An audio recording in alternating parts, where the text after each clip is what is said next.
Welcome, everyone, to the Creative Crafters podcast. I have a special guest today, Chelly Ontis. Chelly is the CEO of We Can Make That, a DIY blog for crafters. You usually find Chelly designing SVG files for her blog, playing with her Cricut, sewing, crafting, or kayaking, aka floating downstream with her hubby. Along with her passion for her Cricut and craft business, Chelly has been an entrepreneur since 1997, helping local and online businesses with marketing. As a marketing mentor for creators, she self-published the Marketing Planner for Entrepreneurs, and her website is wecanmakethat.me. So welcome, Chelly. Oh, thank you for having me. So I'm going to ask you a first question, and everybody wants to know, tell us who you are and all about your company. I mean, the bio is one thing, but we want to really get to know you.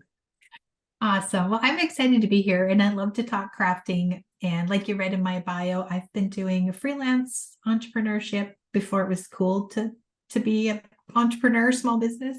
I feel like when I first started, people would be like, what do you do? And I'd be like, I work for myself. And they'd be like, oh, really? Like it was some sad thing.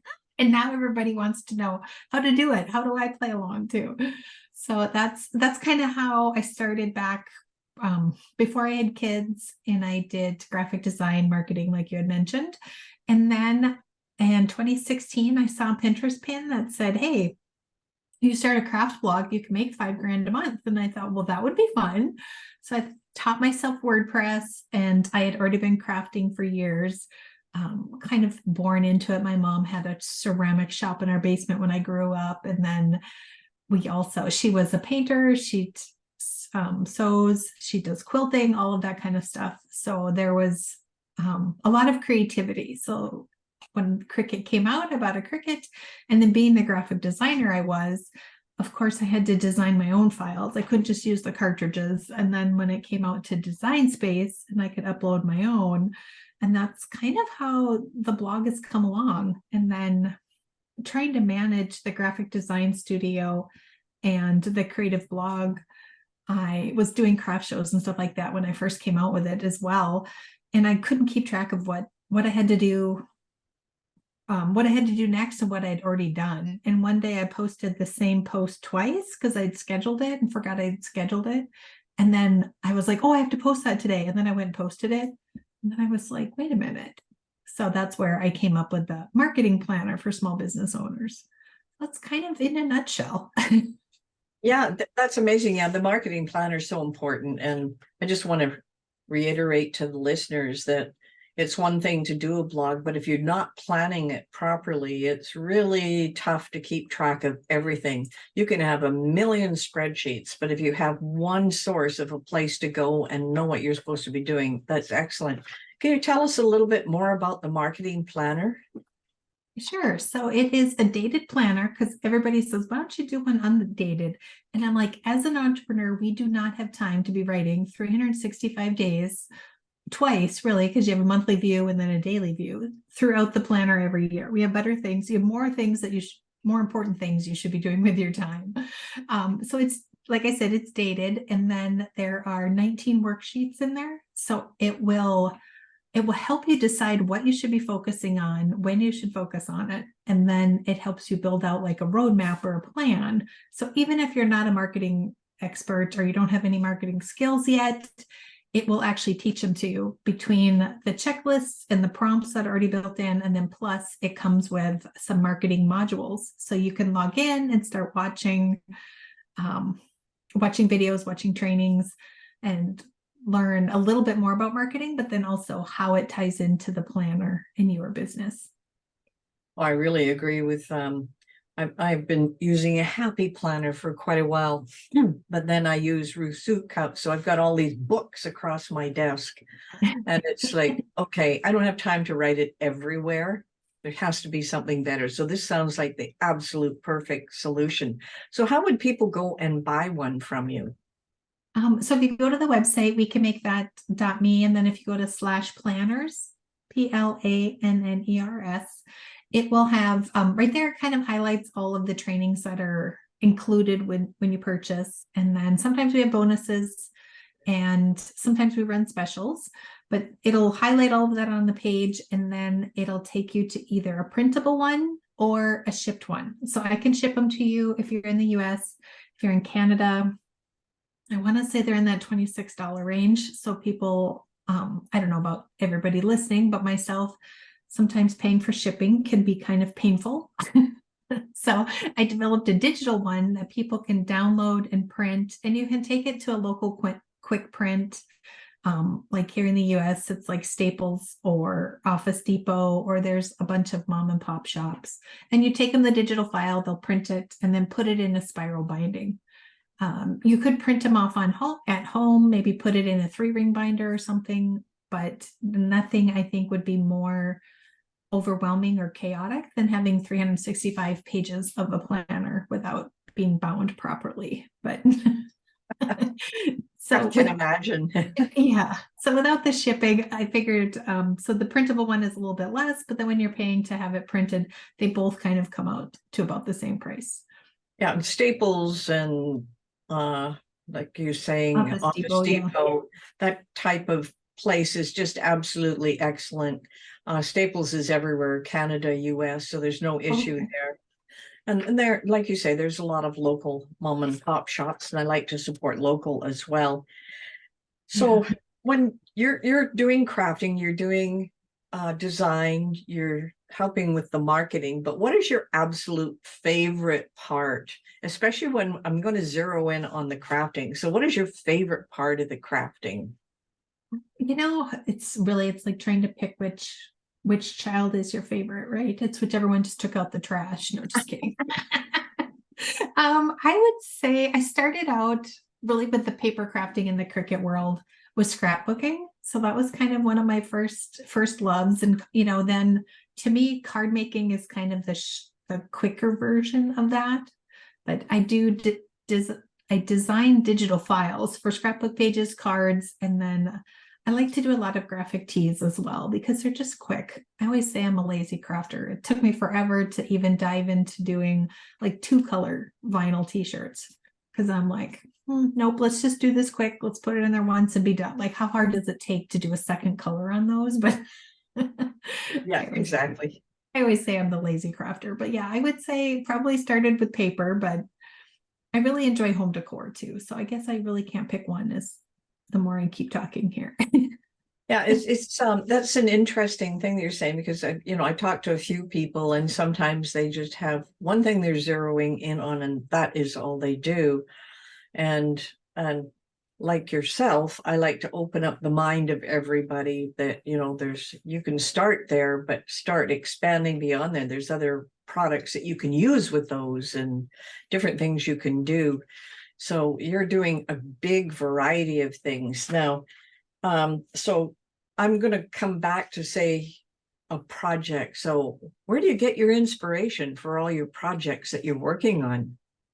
Well, I like to go. My favorite thing to do when I need some creativity is I will either go to like a TJ Maxx or a Hobby Lobby store, or I go to like a thrift store, a secondhand store, and just kind of browse. Sometimes I will find some ideas or an inspiration on Pinterest and then go to these other places or even just dig through my own stash. Like we were talking before we hit record. I have this room that you see behind me as you and I are talking. I guess the listeners can't see that, but I have a studio that I'm in every day. I took over our formal dining room, but I've recently also taken over one of our kids' bedrooms who have moved out.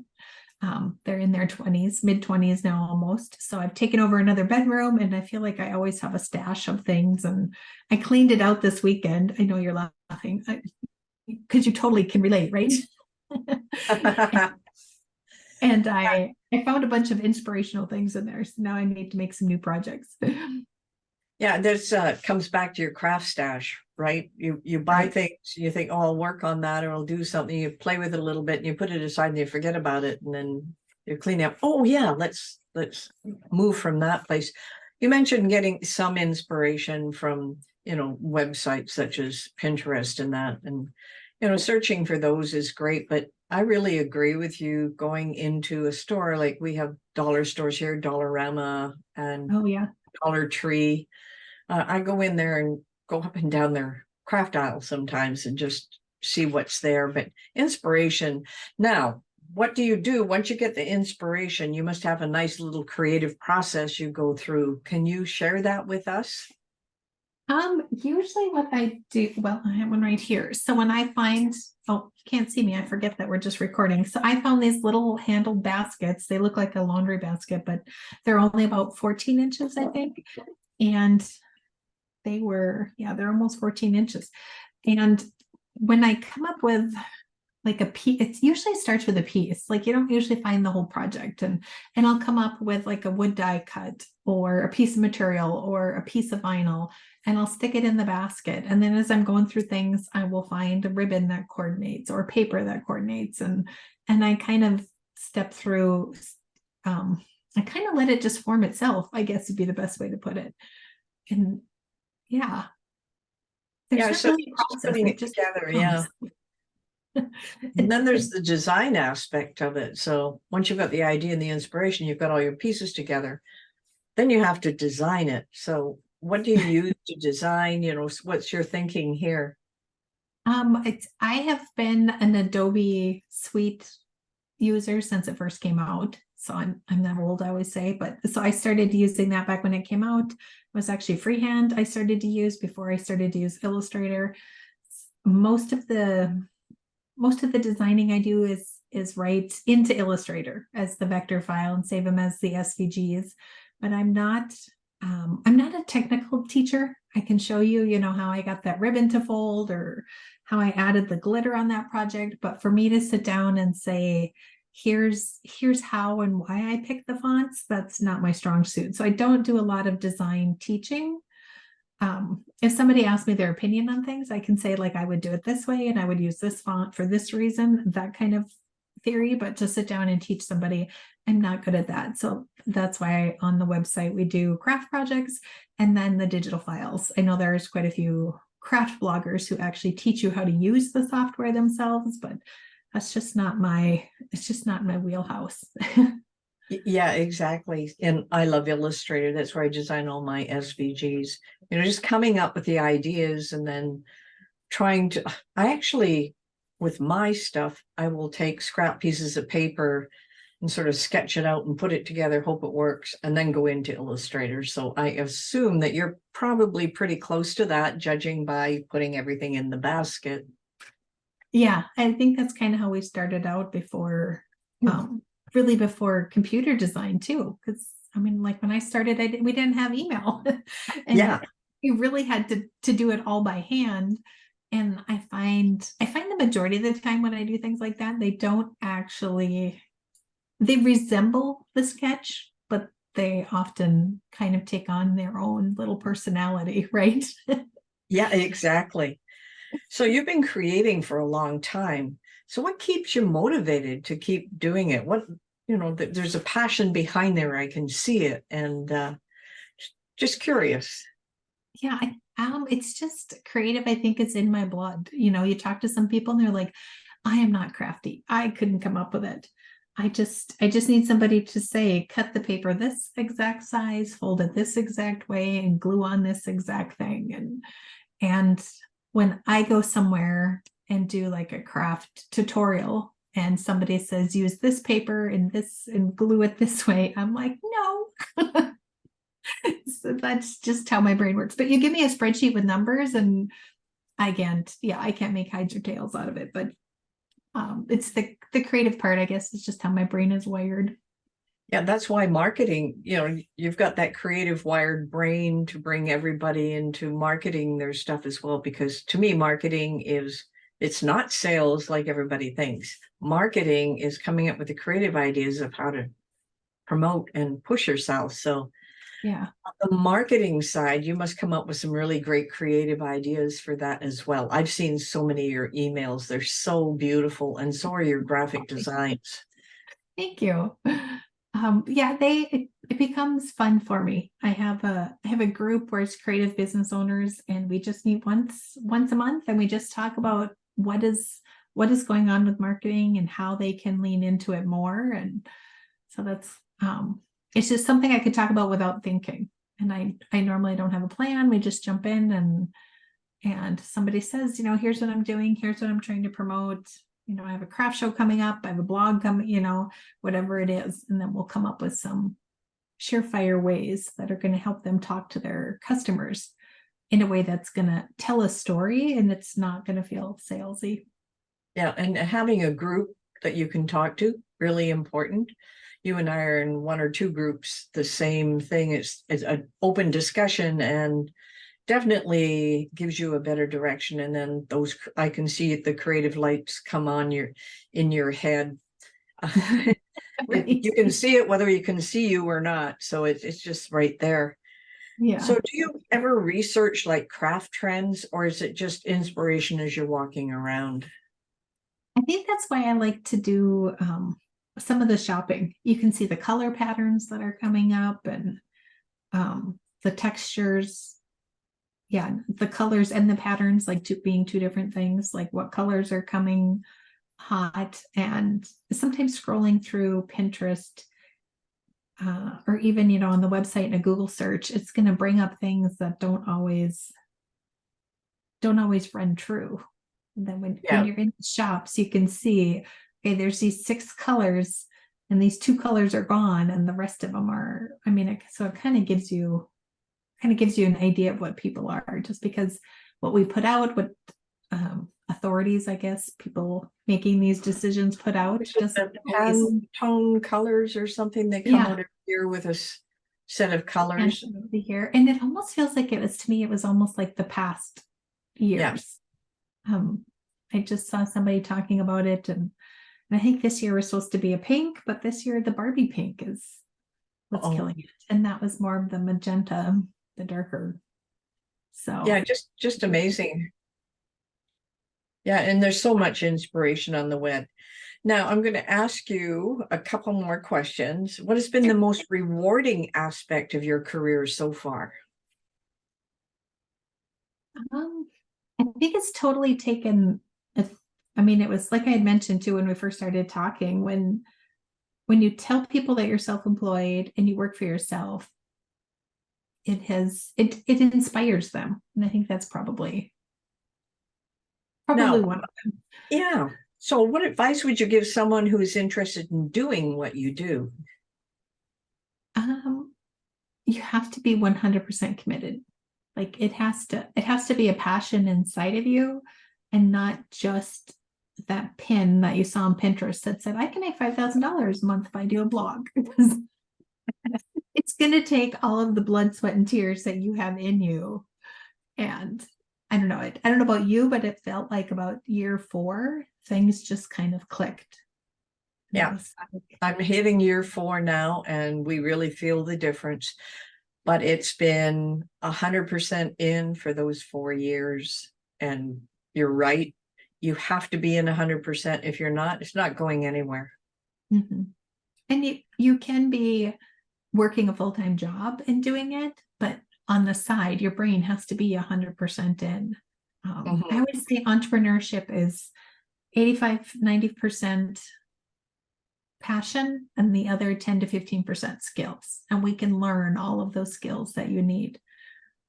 Oh, that is fabulous advice. Exactly.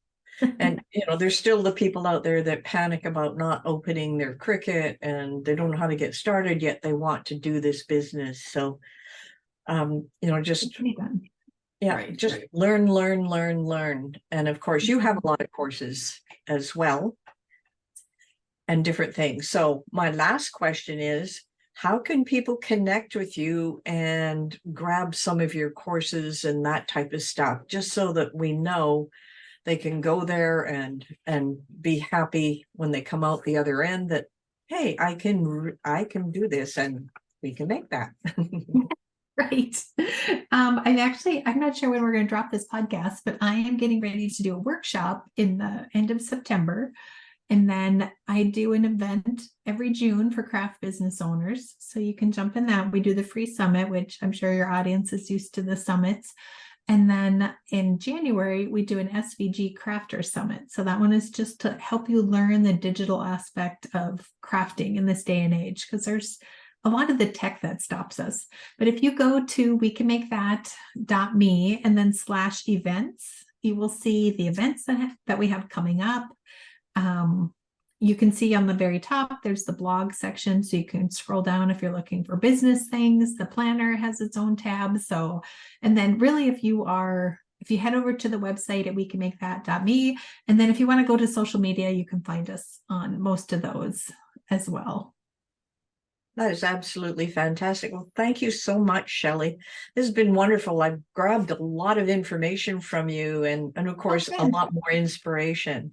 Good. So, yeah, this has been great. So this is the Creative Crafters podcast with Chelly Ontis. So make sure that you visit her website, wecanmakethat.me.